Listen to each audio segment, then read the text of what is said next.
Welcome to LOA Today. I'm Walt Thiessen. With me today are Joel Elston and Sam Page. This is your daily dose of happy. We are so happy you decided to join us today. And speaking for myself, I'm happy that Sam's back because we've been missing him for the last couple of weeks. So energy back. That's a good thing. Hooray. Indeed. I'm glad to be back here. Yes, for sure. We're glad to have you. And we actually have another interesting topic lined up for today. This is something that came out of Joel sharing a bit of his reading list with me. I thought, you know what, that actually makes a good topic because the item that he shared with me is a book by James Clear called Atomic Habits, which Joel, I believe you said was one of your favorite books on the topic.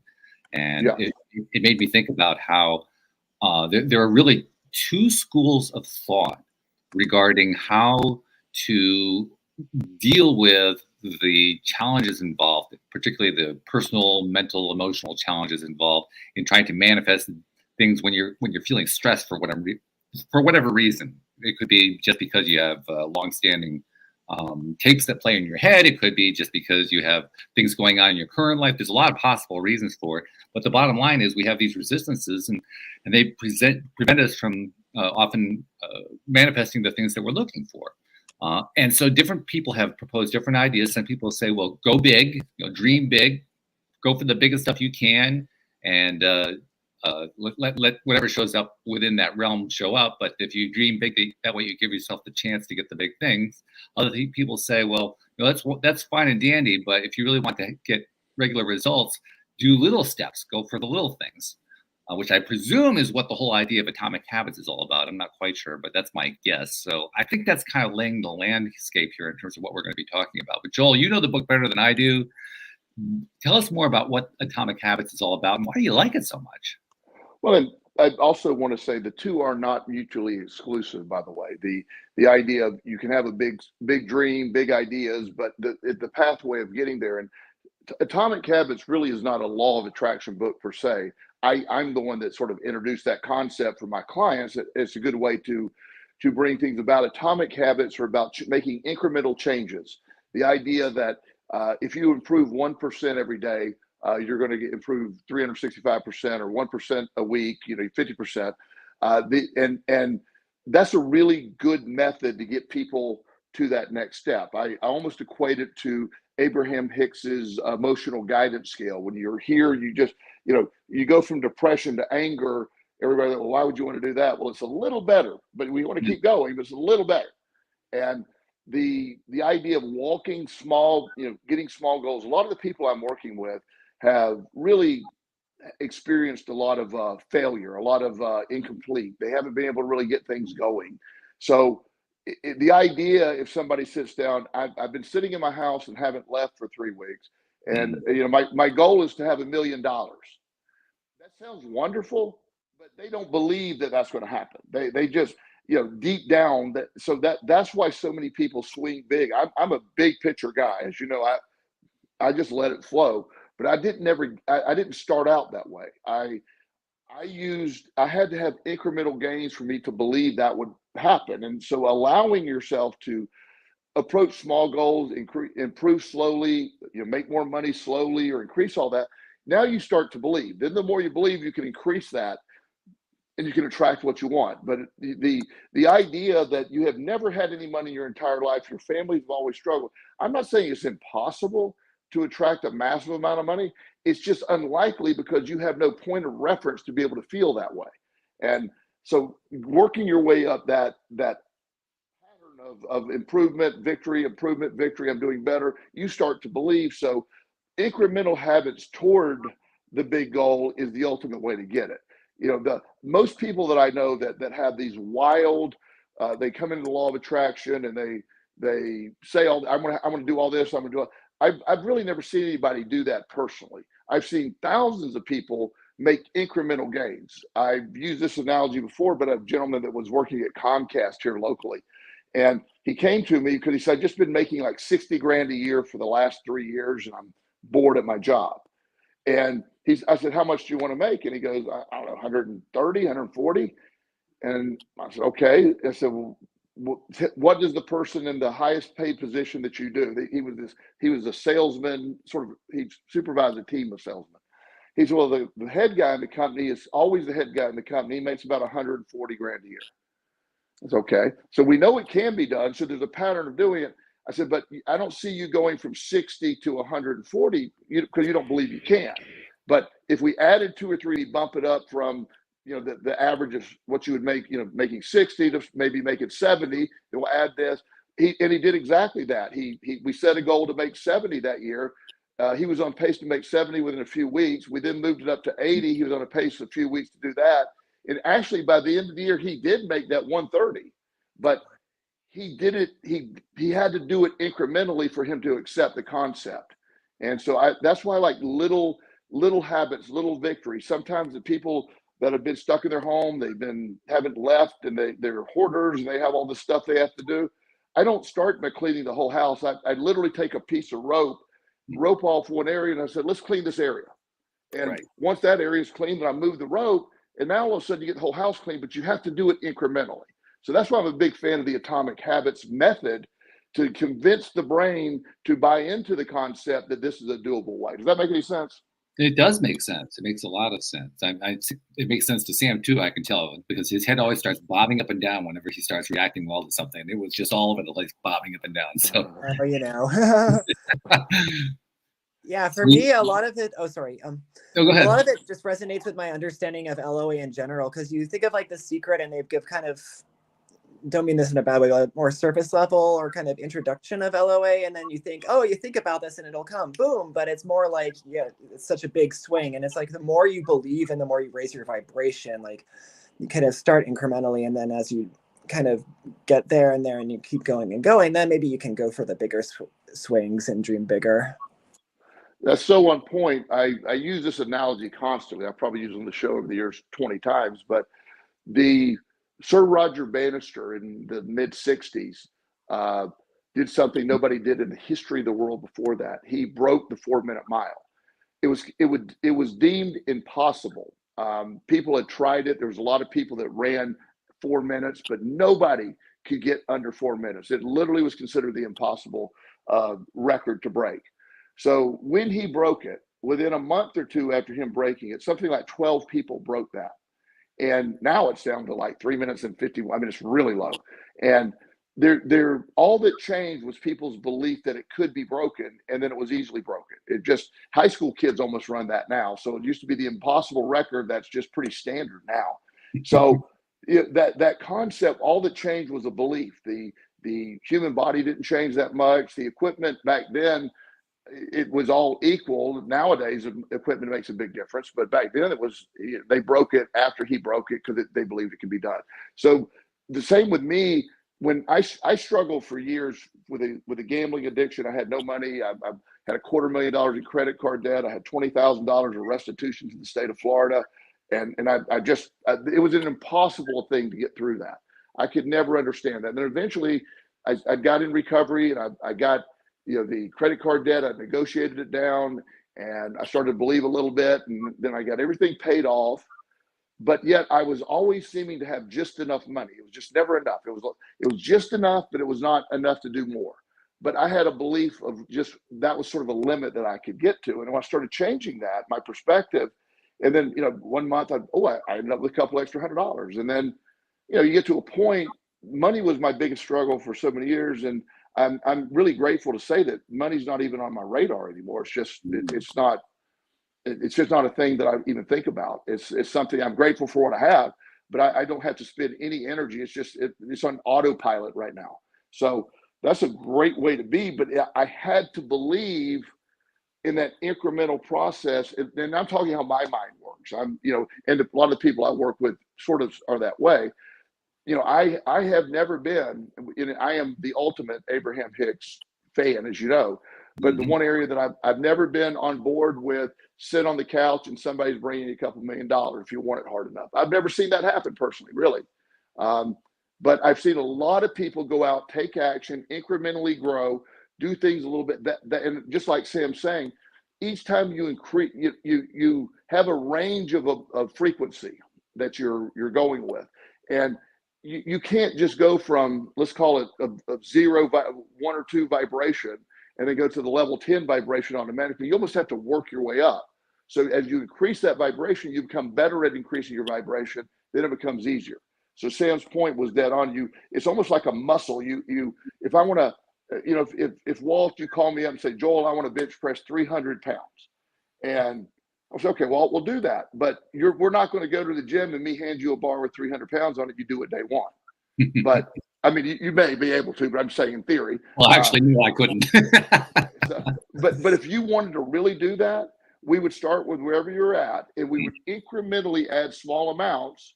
And not only does your body adapt to it, your brain adapts to your ability to do it. Then you expect to do it, and when you do get there, you will do it. Yeah. And just a minor point, but I don't believe Abraham Hicks actually said that you should be able to just manifest from your couch. There are people who have interpreted it that way, but my understanding of what they've said is they are trying to encourage people to get into a belief state before they take action. So they advocate, focus your attention there, focus on your belief state. They don't actually say, as well as I would like them to, they don't actually say, then take action. I wish they would say that part, but they don't really say that part. Well, as you know, I have literally both books memorized. So, so actually, she does say at one point, action is not necessary, just the belief. She actually says that. Yeah. Then she actually says, again, action is more powerful as long. So she does get there, right? But it's kind contradictory to a lot of people. Yeah, it's kind of indirect, so it makes it confusing. I want to run something by you just to see what your take is on it, because I've always been fascinated by this idea of the incremental approach, and many people have expressed it here on the program as well. And I think there's a lot of merit in it. But I've also found, just through my own experience, particularly with money, that the incremental approach is not evenly spaced steps. Often it is, like for instance, if I want to manifest $50 and then $100 and $200 and so forth, that often plays out that way. But somewhere along, whoops, we just lost Joel. No, we're good. We're good. It was brief. Yeah, very brief. But at some point, what happens with me anyway is, I've manifested, certain incremental levels, and then all of a sudden I have like a quantum leap, totally unexpected, totally unplanned, and it's just like, whoa, what happened there? I was in the hundreds, now I'm in the tens of thousands. What happened? I don't get it. And that's happened a couple times. Well, and I believe the incremental leads to the quantum leap. I think, again, from what I've witnessed and experienced, I need the incremental, and then I have the quantum leap. I have never had the quantum leap without the incremental. No, that makes sense. Yeah, that fits my experience as well. It's just kind of interesting. It's like, I guess it's because we as humans kind of expect, well, the incremental makes sense, so it's got to be always in increments. And then when it's not, it's like, whoa, what happened? Yeah, well, you expect it enough, and then as you once I started realizing how to use this, and I became very confident using it, then the incremental was never needed. I don't do incremental on this at all anymore, but it's a starting process particularly for people who have had trouble manifesting what they want. People that have struggled greatly, also people coming from a very low bottom. They tend to need the incremental to almost as training wheels to get them to the mindset. If you come from a upper middle class family and everything's fine, and you say, I want to use the law of attraction, you have a lot of evidence of success and wealth around you. So maybe you don't need the incremental as much.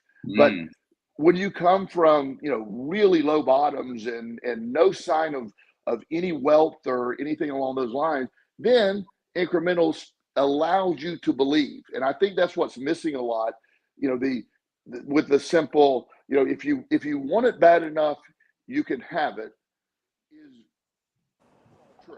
But to really believe it goes beyond wanting. Really believe it with all your heart, and you have no idea what it feels like. You have to start a path of what that feels like. I think it's also worth noting that incremental doesn't actually define a particular amount.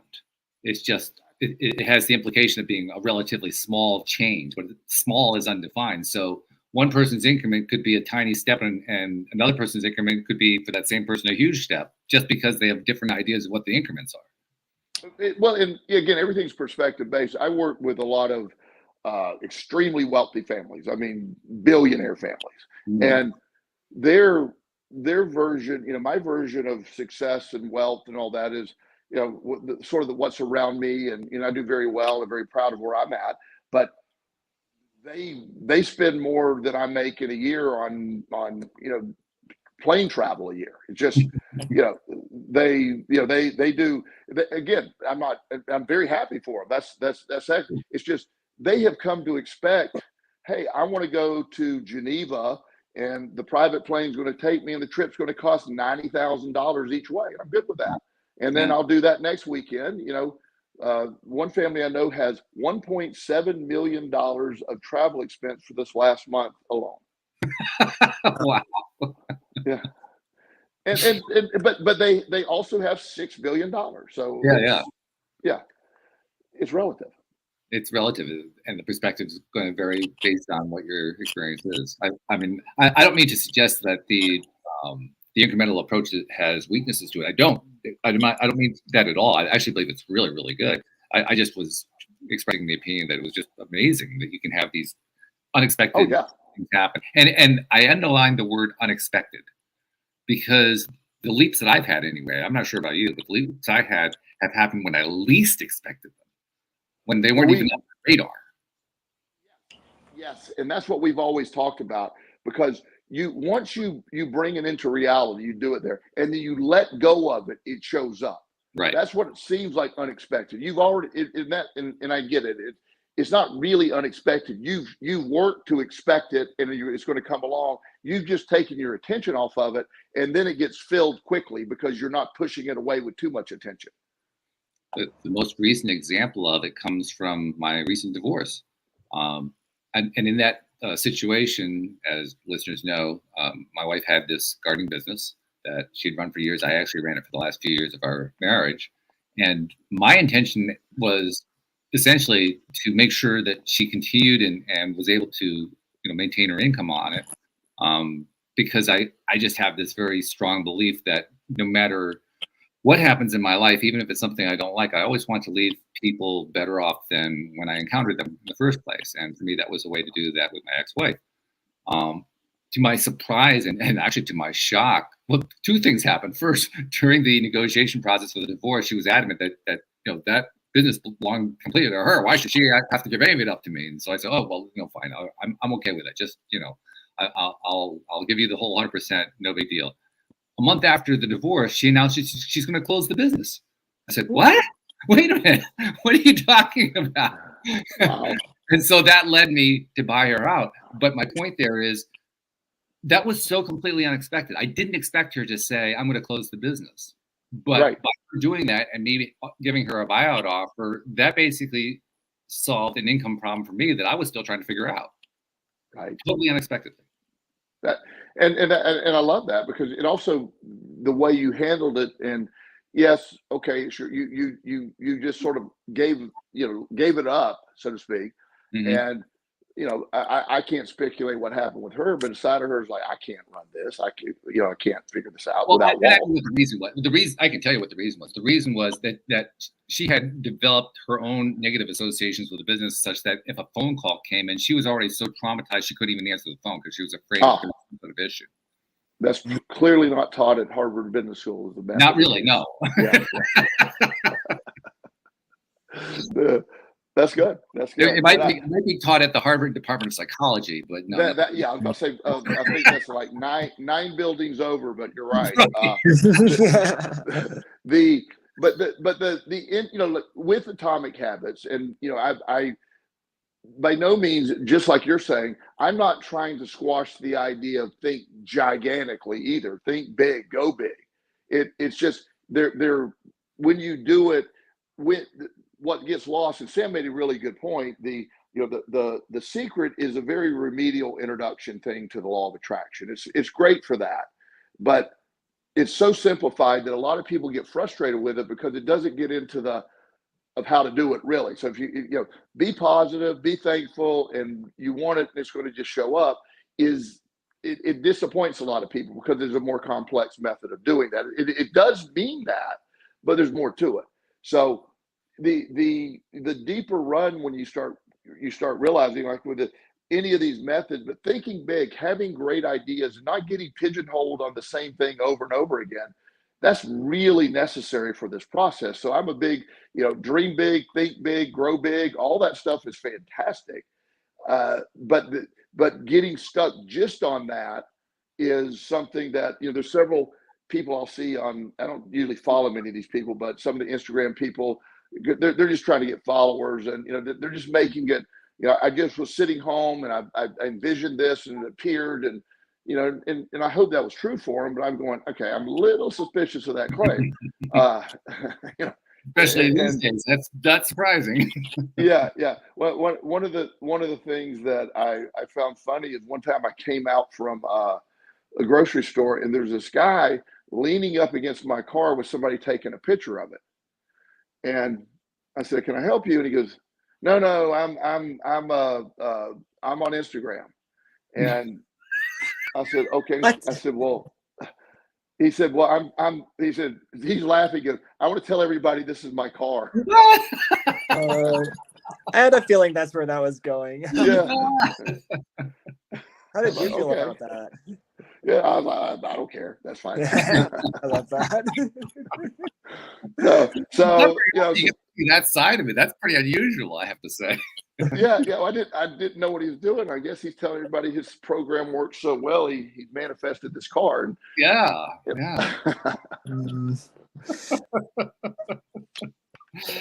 Oh, that's funny. Something else I was thinking about for a moment. I'm trying to recall it, but it's kind of like a tangent to what we were talking about here. And it does have to do with belief system. Oh, I know what it was. It has to do with how to a technique that people suggest for helping yourself get past resistance points and blocks and so forth while you're working other methods to do that, which sounds kind of strange, but what it all adds up to is this. They suggest when you're doing your methods, whatever they might be, in order to help yourself get past resistance points, always add in the words "or better." So in other words, you're trying to attract $1 million, $1 million or better. You're trying to attract a better job than what I have, or even better than what I can imagine. Always one step beyond that. I'm Sure. kind of curious. I'm just curious what your take is on that.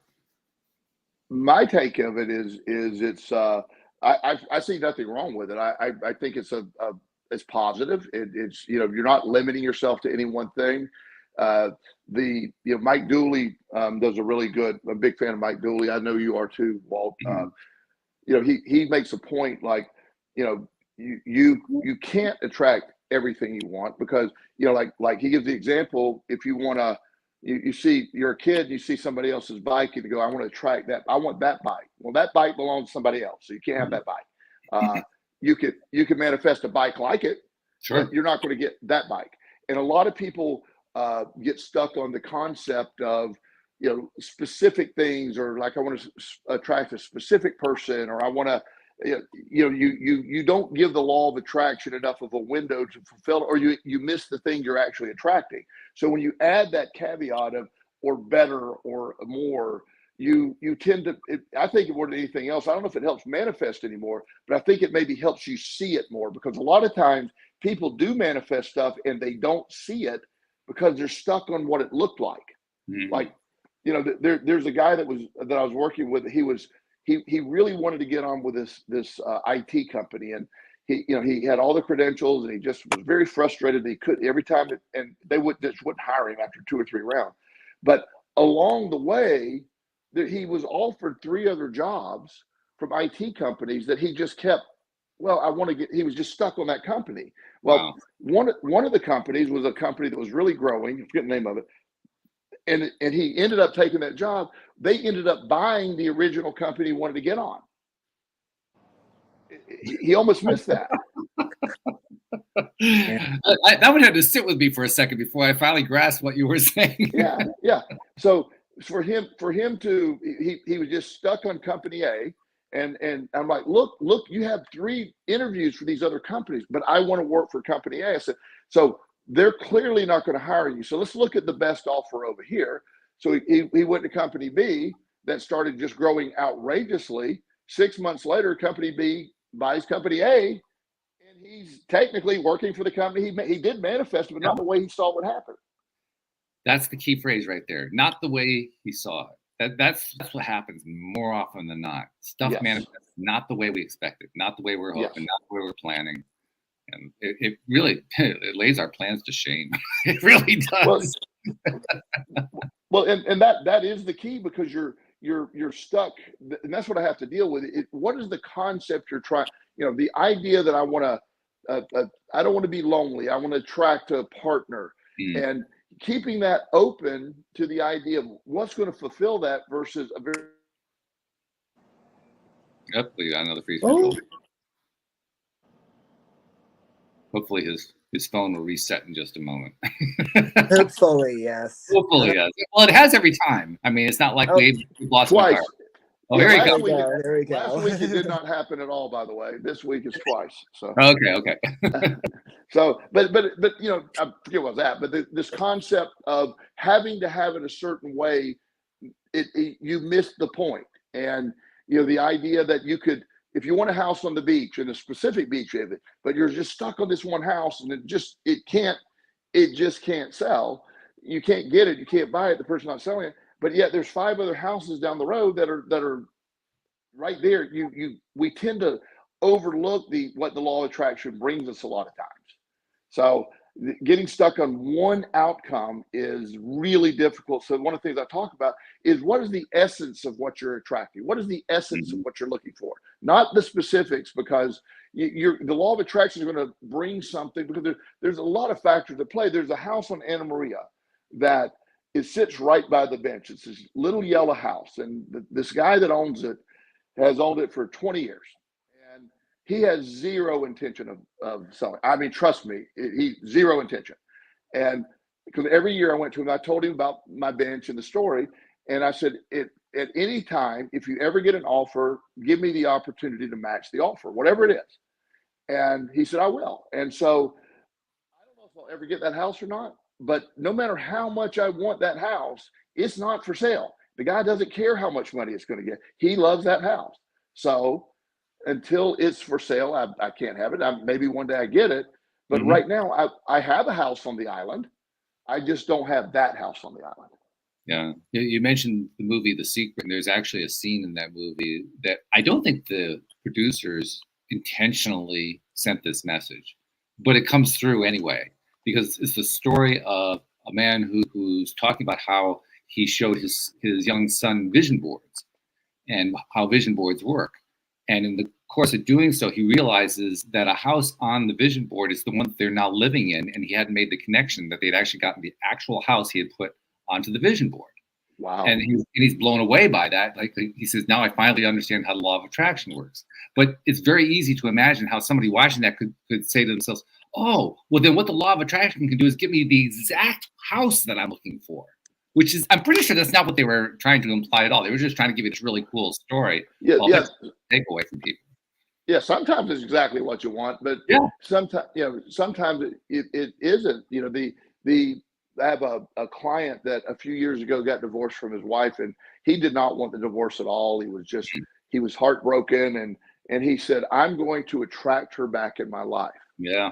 And I said, well, let's see how that works out. And the outcome of that was going to be pretty obvious. They were not a good match. And in the process of, he was doing a lot of stuff, a lot of self-help stuff. He was attending lectures. He's law of attraction guy. He's also neuroscience guy. So he was really immersing himself in the concept, and with the intention of attracting his ex-wife back to his life. And along the way, he kept running into this one lady at all these conferences, and they became really close friends. And so one night we're all having dinner, and he's like, yeah, I've been trying to attract my wife, and it just hasn't worked. And I see this lady looking at him like she's obviously in love with him. I mean, it's just, he doesn't. I go, I think it's worked. I just don't think you understand it's worked. Nice phrase. Nice phrase. Nice.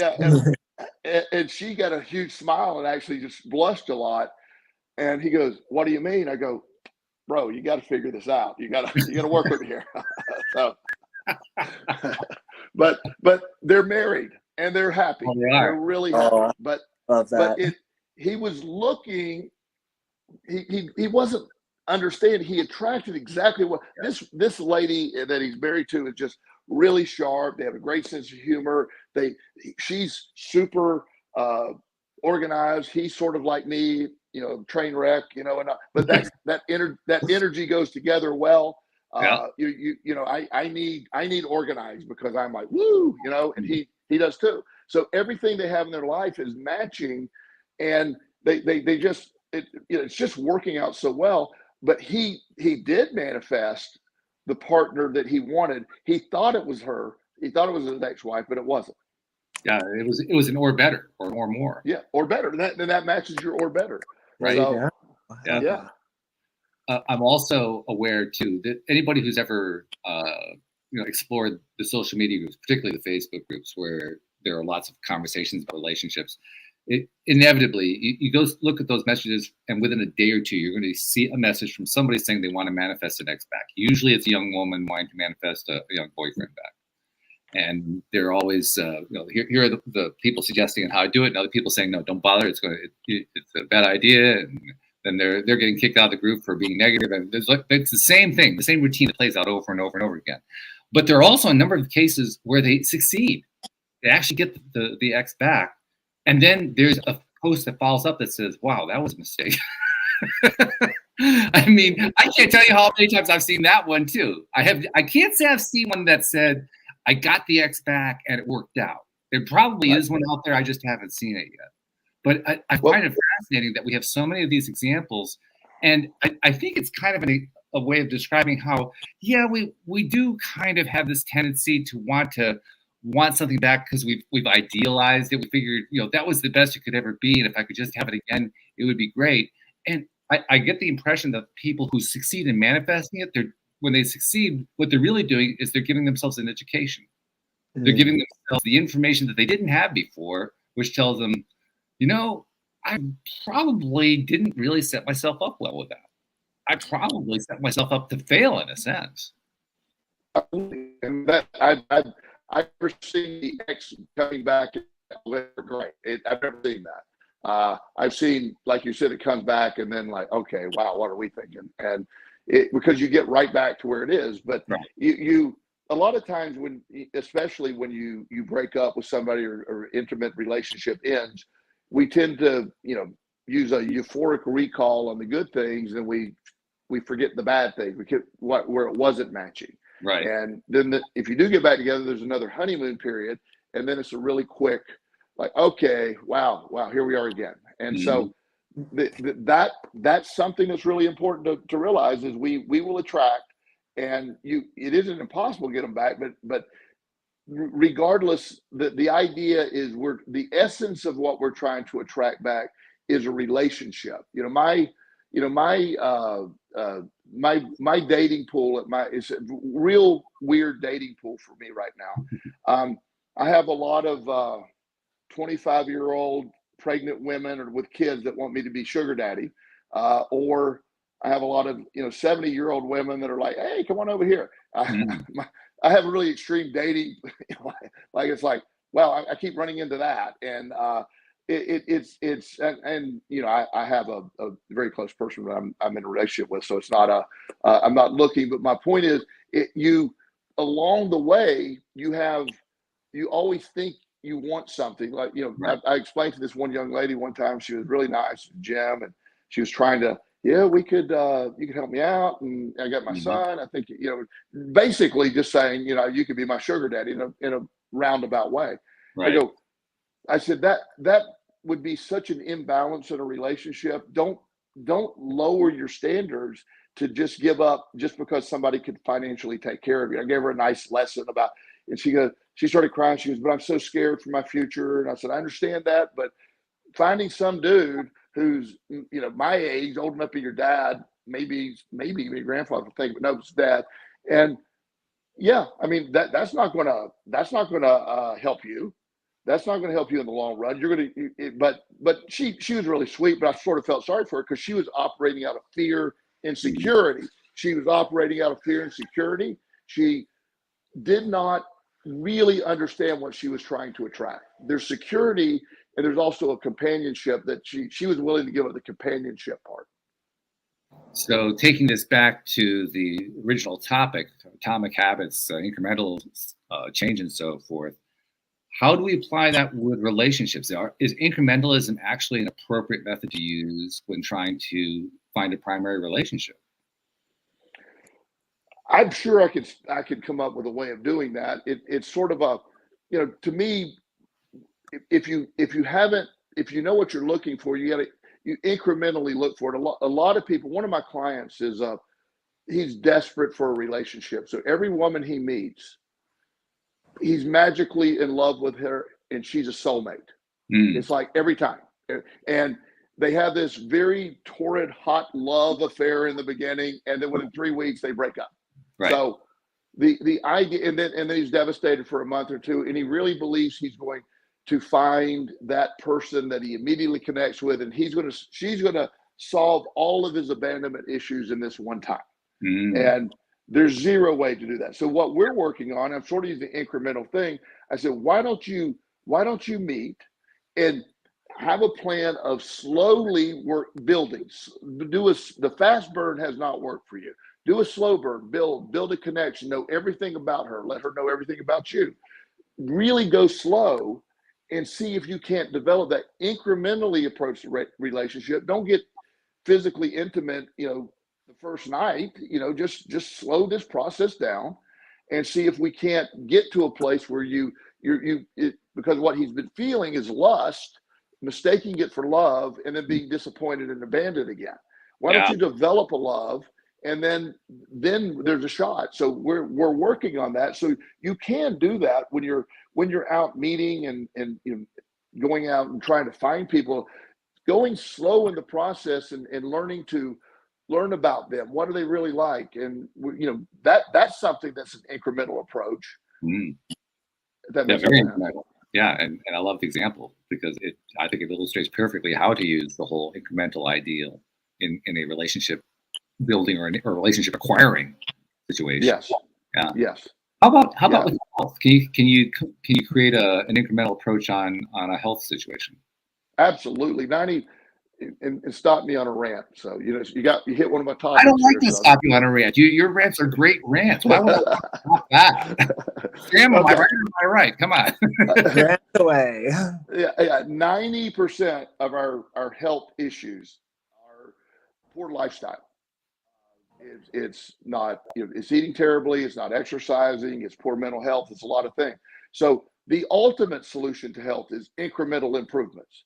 When I start with someone and we're focusing on health or weight or whatever, one of the first things I do is, if they're drinking sodas, let's substitute one soda a day for water, and then maybe eventually only drink water. And then you incrementally add these healthier things. If you're walking, if y'all look at their phone and their step counter, you only walked 500 steps yesterday. Let's walk 600 steps today. Incrementally increase that.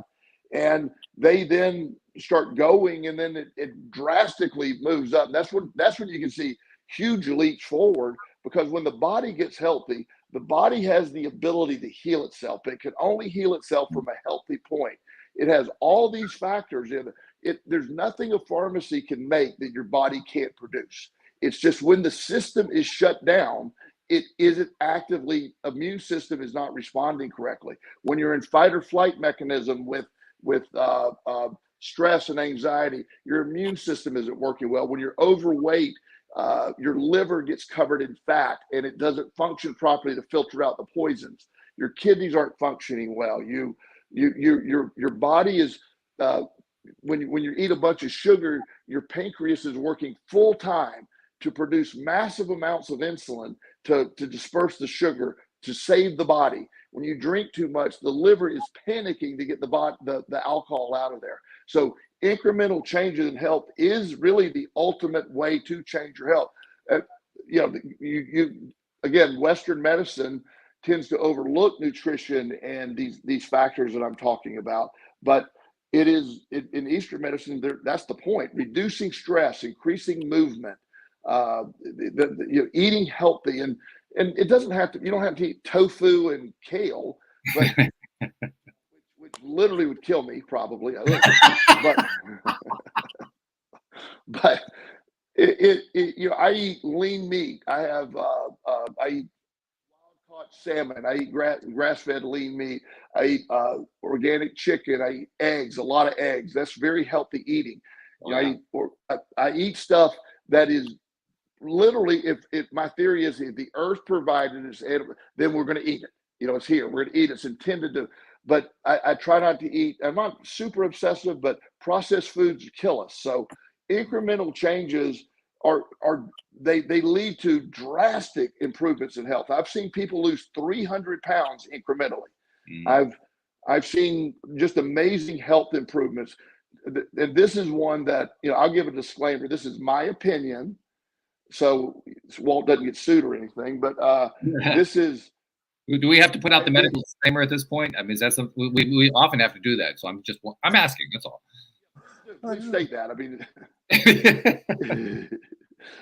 this is Joel's opinion. What I've observed. This is not medical. You please consult your doctor. Seriously. But type 2 diabetes is a lifestyle problem, not a real condition. You develop type 2 diabetes by having a poor lifestyle habit. That's what I've observed. It's reversible. It's fixable. And it requires a lifestyle change. Again, that is what I've seen in my practice. That is what I've worked with, but that is not a medical opinion. That was something you need to talk to your doctor about, and never quit taking medication, by the way. And by the way, also the medical community is not there yet, but they are leaning toward the idea of adding a third classification in the diabetes realm.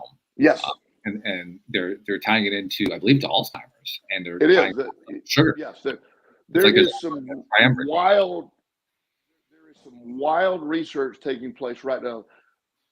Probably not as exciting to everyone as this to me, but the Alzheimer's research, type 3 is what they're looking at. Gut health and Alzheimer's, there's a connection. They are developing a protein that has great promise by increasing it's sort of a probiotic that will potentially hopefully certainly help Alzheimer's at some point. Yeah, boy, wouldn't that be exciting to have that shift in a major event? Yeah. I just got that information today. That was timely. Wow. Okay, that's as timely as it's going to get. Very cool. Yes.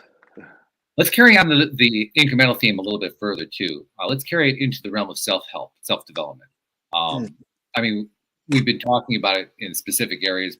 We've been touching on the ones that are the most common ones. People are usually interested in money or in relationships or health, careers. Those like the broad categories. But for someone who just wants to get better at manifesting stuff in general, incrementalism works in a general way too. It doesn't have to be tied into a particular thing, does it? I think it applies equally the same way. Again, going back to what Sam said so astutely, was the increasing your vibration incrementally is the best way to do it. And the whole concept of manifesting anything is your frequency, what you're wanting, how you're tuned into that. So incrementally increasing that, it applies across the board. I can't think of a scenario where it wouldn't be helpful. Yeah, so I mean, I like to be a contrarian, so I can't think of anything that I can argue with myself about here. So, boy, we've stumped Joel. That's pretty good. I tell you. Yeah, I actually just stumped myself with that conversation. That's really good. So that's real. I suppose these things happen. But yeah, for me, one thing when you're talking about relationships, kind of where I'm at right now, it's just improving the relationship with myself and loving myself more. And that's, I think, definitely an incremental thing. And it goes along with raising your vibration incrementally. Wow. Thank you. That is a great point. There's a whole science of, back to the relationship thing, loving yourself. You're not lovable until you can love yourself. Until you're loving yourself, you're not going to attract somebody. You might find a narcissist or something. You might find somebody who's not healthy, who will be attracted to your unhealthiness. By loving yourself, doing your self-help. Yes. So it applies to that angle really well. I mean, more than anything, more the self-help, anything that requires change. And I was hoping to go an entire show without using the term neuroplasticity, but I'm going to slow down. So, No, that's Hey, we made it 45 far too minutes. much. yeah.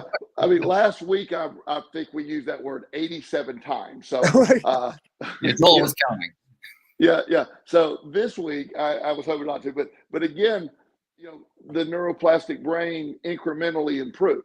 So even within perspective change or being able to accept something, I will process myself by changing my perspective incrementally. Like, it could be something that sometimes I'll have an emotion that I don't quite understand, or why do I feel this way about it? And I can process that again. Well, I can do. Well, I'm feeling this way. Where does that come from? Oh, here's where that came from, and I can tie that. I don't know if that's making sense because I can't tell I wouldn't be able to share what I'm thinking about right now. But but also not surprising. Yeah. But this is that idea that incremental stuff in any area. I have classic superstar ADHD. I have like really good ADHD. I mean, the best ADHD of all time. So it is a zoo in my brain half the time. So the other day, here's an incremental thing that I know I needed to do. I had my shower head, one of those shower massage things that's in your shower. So my old one was leaking. So I ordered one off Amazon about a week ago. It got here, the next day. So it's set at the front door for a few days. Then it made it in the house. Then it made it upstairs.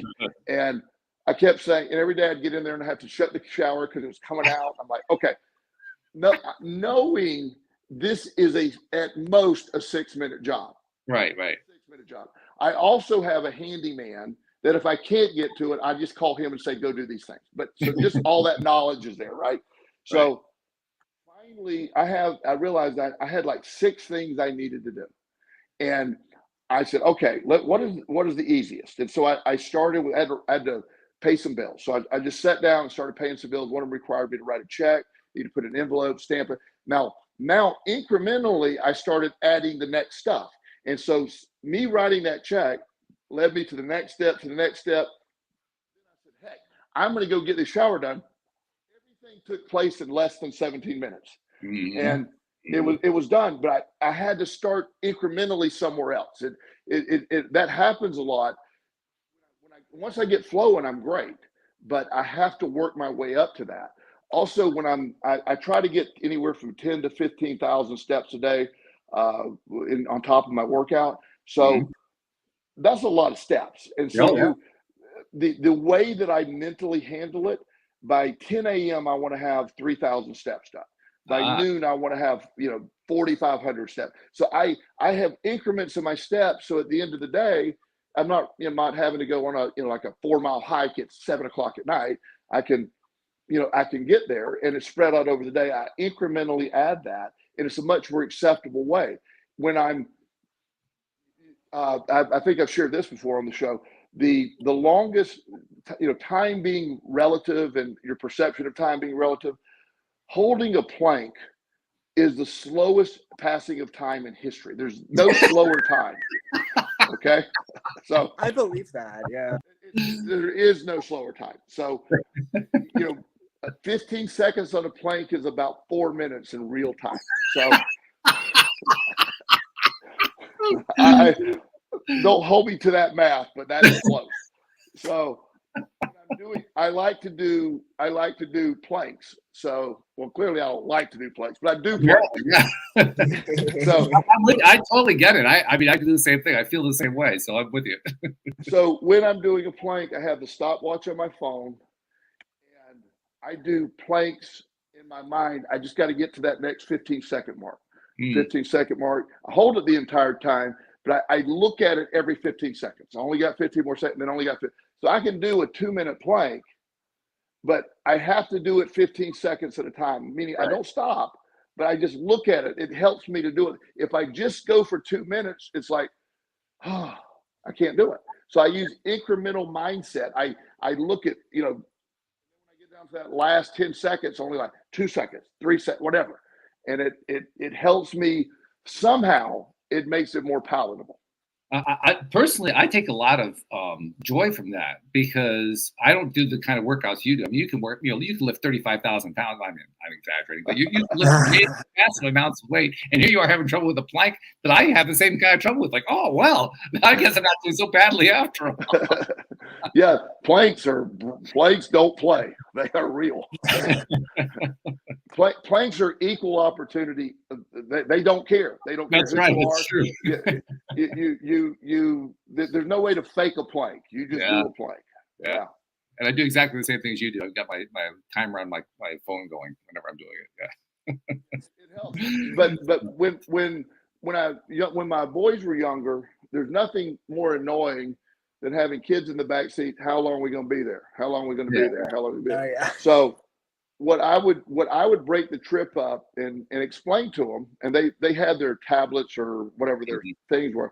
I'd say, okay, in 1 hour, we're going to, or 1.5 hours, however long it's going to be, we're going to stop here.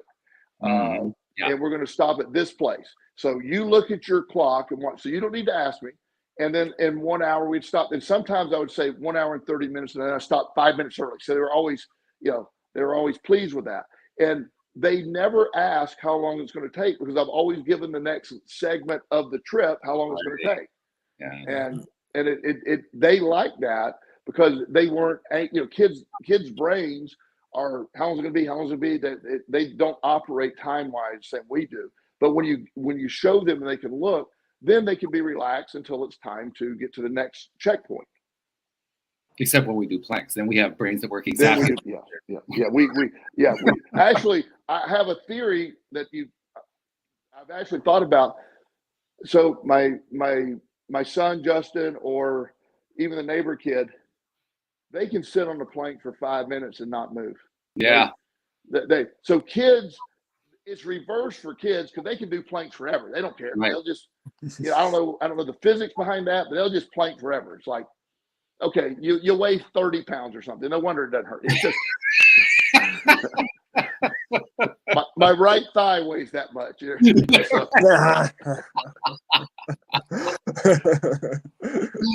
Oh, I love that. That is so funny. In the few minutes that we have left, there's one of the concepts I want to bring here that I think is tying in pretty nicely with what we're talking about, and it's fairly important. It's the idea that when we are trying to make these changes and we run into resistances, we're running into mental resistances. That I mean, even with the plank, that it's a mental resistance that's going on there. Absolutely. It feels like it's a physical one. I mean, my shoulders are shaking, my arms are shaking, all that kind of stuff, but it's a mental resistance. Yes. And so once again, the incrementalism becomes a big piece of it. Now, I want to tie in again to Abraham Hicks because Abraham Hicks actually has a process. I never really thought about it this way, but it actually is an incremental process. They call it, well, they originally called it segment intending. Now they call it pre-paving. But it's basically a method for, kind of mapping out the way you want the next 15 minutes to go, or 20 or 2 hours or 5 hours or the day, or just mapping out how you want it to go. Well, that's incrementalism. That's an incremental approach. Yeah. A lot of this stuff is almost a lot of their techniques are all some form of incrementalism. There's the emotional guidance scale is the next emotion up. The segment intending, I still call it segment intending, is that's the next whatever period of time, whatever you're applying, it is trying to keep it focused on the now and then the next step. It's because the power of now. The whole concept is incrementally get right now at this moment, no matter how bad your life is, but at this moment, things are okay right now. And if we can stay in this increment of time until the next increment of time, we're fine. And that next increment of time, you'll be the same thing. So it's breaking it down is all across the board. One of the things I really like about how the military trains people is the military trains people the same way with the same instruction manual. It's hands-on. It is a process. There's faster ways to do it, but they insist on this exact process, and it's a very effective way of training. And everything is broken down into incremental steps. Everything, and they're very good at training. So no matter where these people go all over the world, let's say you had your basic training at Fort Sill, Oklahoma, and you end up in a war in the Middle East, and you're among people from other, training places, and every procedure is exactly the same. You use the same verbiage.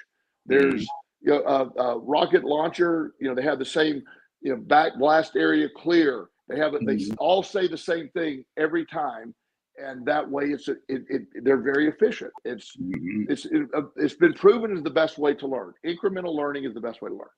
Yeah, and the segmenting of it is the way to break it down into those pieces so that we can absorb it. And I love that part in particular. One other thing I want to tie in before we run out of time here, again, another Abraham Hicks concept that kind of tangents off of this, is that whenever we're trying to make these steps forward and we end up, the example I'm thinking of that they give is one where somebody falls in love. They make the point that when you're in love, when you've gotten into that love state, even if you're not going to stay there real long, you're at a real high energy state.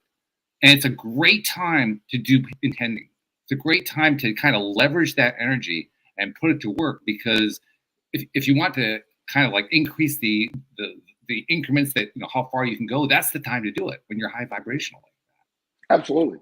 And that's it's sort of circling back to where you when you incrementally are changing and your vibration is higher, for being in love or making whatever the catalyst is, the ability to increase the increments or the quantum leap we mentioned earlier is much more likely to happen. You are in it's funny because several years ago, as things were getting better, as I'd started my, back when I went into private practice, and, the money was coming in nicely and rolling in. But, in the beginning, the cash flow is sort of a thing then. And so I always found it amazing. It would be like, okay, no payments came in today. So, oh boy, no payments came. I mean, it's good. I'm fine. And I remind myself everything's fine. And then the next day, like one little payment will come in. Then all of a sudden, here's a big payment. Here's another. It's like, wow. And one day, like all the payments came in. There was no reason they should have all come in the same day, but they did. So it tends to sort of grow on itself. Like good days, like you feel good starting the morning, your attitude's good, the day tends to be better. If you start, that's the most basic 101 sort of law of attraction. But the high vibration that you're at when you're in love, or you whatever that thing that takes your high vibration up, that's the time to all that stuff. You keep adding. That's your strongest state, and that helps the most. That's when you get the most done. That's really powerful stuff. Hey, Sam, a couple things. First of all, thanks for jumping in, because you jumped in a few times, so that's a good thing. Oh yeah, happy to do so. But as you've been listening to Joel today, what's the thing that jumps out to you the most? What's the one that for you resonated the most? Well, I think definitely a lot of this has been the incremental thing. I think when you're doing anything incrementally, it's easier for your brain and body to digest and everything. But also, I liked how you said focusing on the essence of something instead of specifics, because Abraham says go general, and I think essence is a great way of reframing that, because then you can really just kind of focus on the vibration and energy of whatever it is you're seeking. So I like that. That came up a few times too. Good, thank you. I like that word better because it helps me visually see it. What am I seeking? I want financial security. I don't care where it comes from. The essence of it is financial security. I'm not stuck on one outcome. I actually wrote down think about the essence of, and then this, that to something to work on. Well, that's good. And one of the other things, are you familiar, either of you, with Wim Hof? I know the name. Wim Hof is this guy that he sort of this, I don't know exactly where he's from, but he's this, he does a breathing technique, and it's a very effective breathing technique. And he has an app. I highly recommend it. I won't get into all the benefits of it, but one of the things, you breathe, you breathe for about 30 breaths, really deep. I mean, very forceful in and out for 30 breaths. Then you hold your breath. You hold it as long as you can after you let that last breath out. So the first time I did that, I did the 30, that in and out. So then I held it. I could only hold my breath for about 22 seconds. And I mean, I don't know if that's good or bad, but that was the first time I did it. Sure. And you do 3 or 4 rounds. So the second round I did it, I was able to hold my breath for about 1 minute and 5 seconds. Wow. The third round, I could hold my breath for 1 minute and 30 seconds. When I do it now, I can go 1 minute and 45, sometimes 2 minutes. Wow. And, It's nice. but that happened literally incremental. There's another thing that listen, in Atomic Habits, the guy's talking about cats and the way they learn incrementally. So they put food in a maze for a cat, and they kept putting the cats in the same maze over and over. The first time the cat ran the maze and found the food, it took 30 something seconds. Second time, it took 24 seconds. And then he names the increments, and it keeps going down until the cat is consistently doing it in 5 seconds. Yeah. It's just, but it's an incremental change that got there. There's probably 20 times or 30 times before he gets down to the 5 second run, and then it's there. So he incrementally improved his time each time, and that's sort of that was what I was.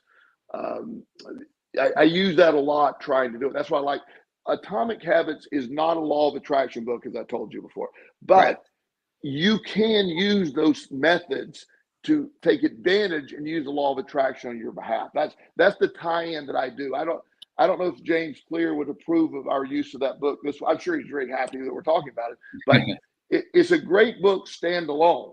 Yeah. But it's a really good book as a tool that I use to help people learn the law of attraction and how to use it to your advantage. I think that's fine. In fact, I would tend to look at something like that is the law of attraction is involved in and affects everything that happens in life. So why not the James Clear? Anything else really for that matter. Sure. Yeah. So good stuff. All right. Well, thank you guys very much. Thank you to our podcast listeners everywhere. We'll see you all next time here on LOA Today. Goodbye, everybody.